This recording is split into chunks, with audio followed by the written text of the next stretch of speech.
never forget the way I felt the first time I ever won a cross country meet. North Pocono High School, Moscow, Pennsylvania. Of course, I had never run before. I was a junior, and I had been fighting for the front of the pack for 2 long years against some of our district's most talented runners, but they were finally gone off to run in college, Villanova, Bucknell, Duquesne. And now it was just me. And I remember the moment I realized it was just me, running through the woods on a rocky trail about a half-mile from the finish line of the 5-kilometer course. I kept waiting to get past, like I had so many times before, but it never happened.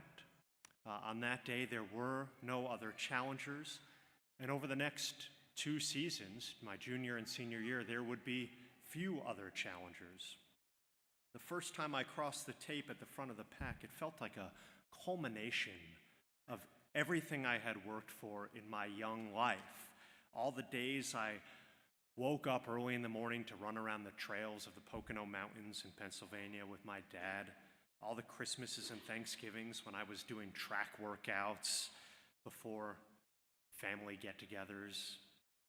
I know I was only 16 at the time that I won that first race, but winning that race for the first time, it felt like I had accomplished the thing that I was made for. God made me fast, I thought. God made me gritty. God did not make me for second place.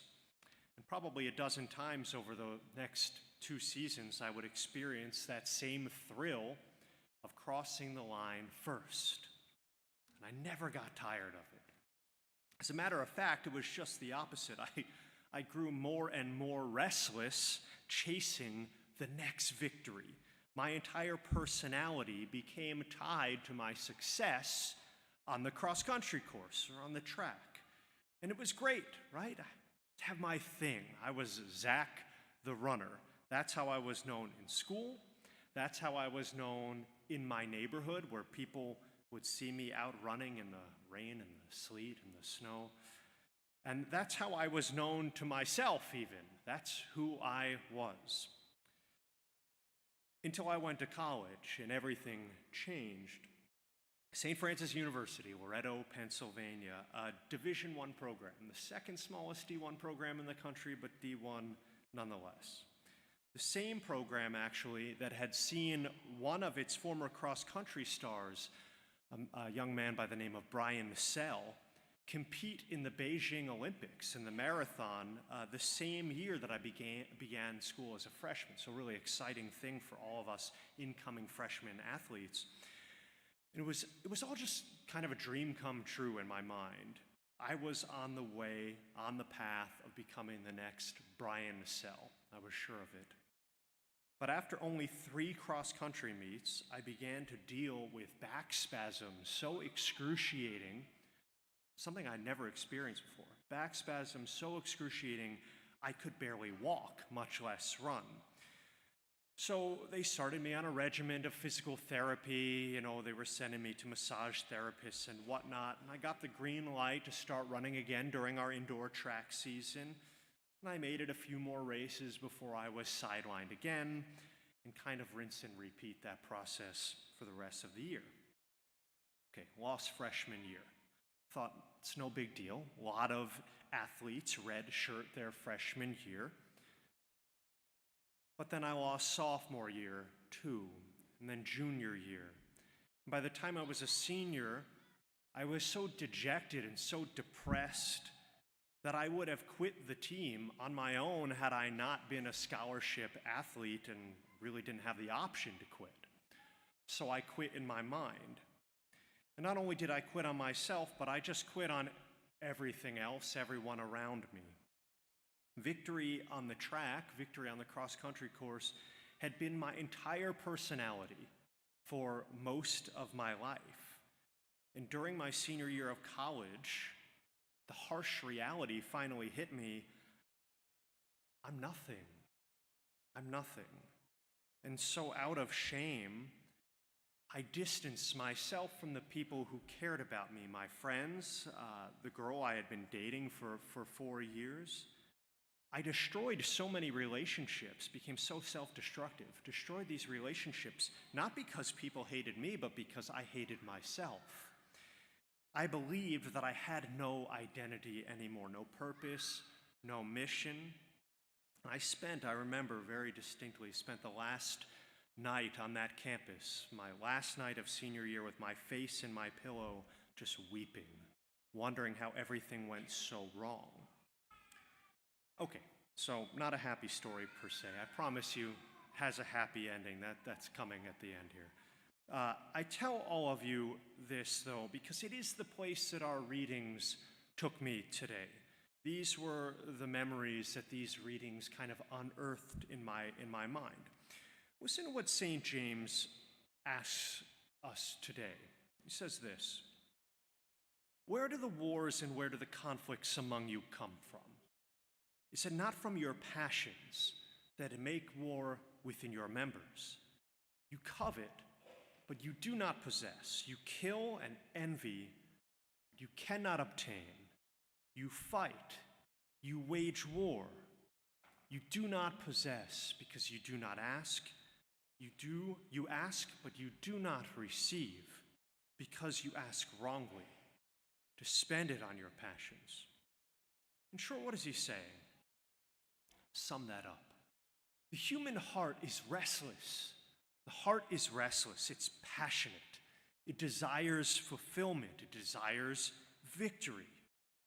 But it knows not where to find any of these things. It covets, but it doesn't know how to possess. It envies and yearns for things, but it does not know how to obtain. It asks, it acquires, but it directs that inquiry to the wrong place. It seeks identity, but it doesn't know where to look. Our gospel today, I think, articulates the same reality that James is pressing upon here. Jesus and the apostles, they arrive in Capernaum, and Jesus asks them, "What have you been discussing along the way?" He heard some murmuring among them along the way. He asks them, "What have you been discussing?" And I love this. It's so distinctly human. What have they been doing? They've been discussing who's the greatest, who's the best among them the whole time.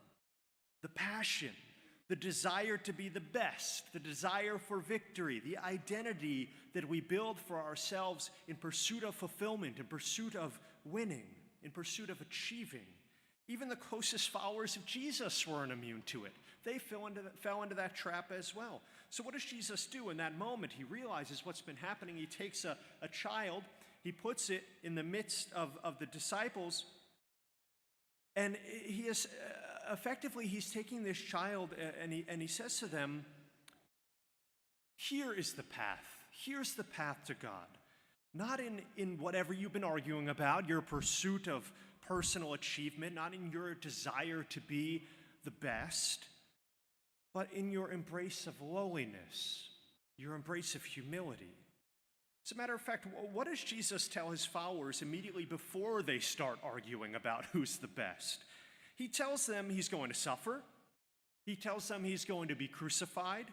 He tells them that he's going to rise on the third day. They barely even listen to him. They don't get what he's talking about. It goes in one ear and out the other. They don't yet understand that the victory that they will one day partake in along with Jesus, it's not a personal achievement. It's not about who can preach the best or evangelize the best or bring about the most conversions or be the simplest or poorest or whatever. It's not about who's the holiest among them. The fulfillment of their own desires will not be in any of these things. It will not be in any of these victories. Rather, it will be in the Lord's victory. It will be in his suffering. It will be in his crucifixion. It will be in his resurrection. It will be in all of these things that they will one day share with him.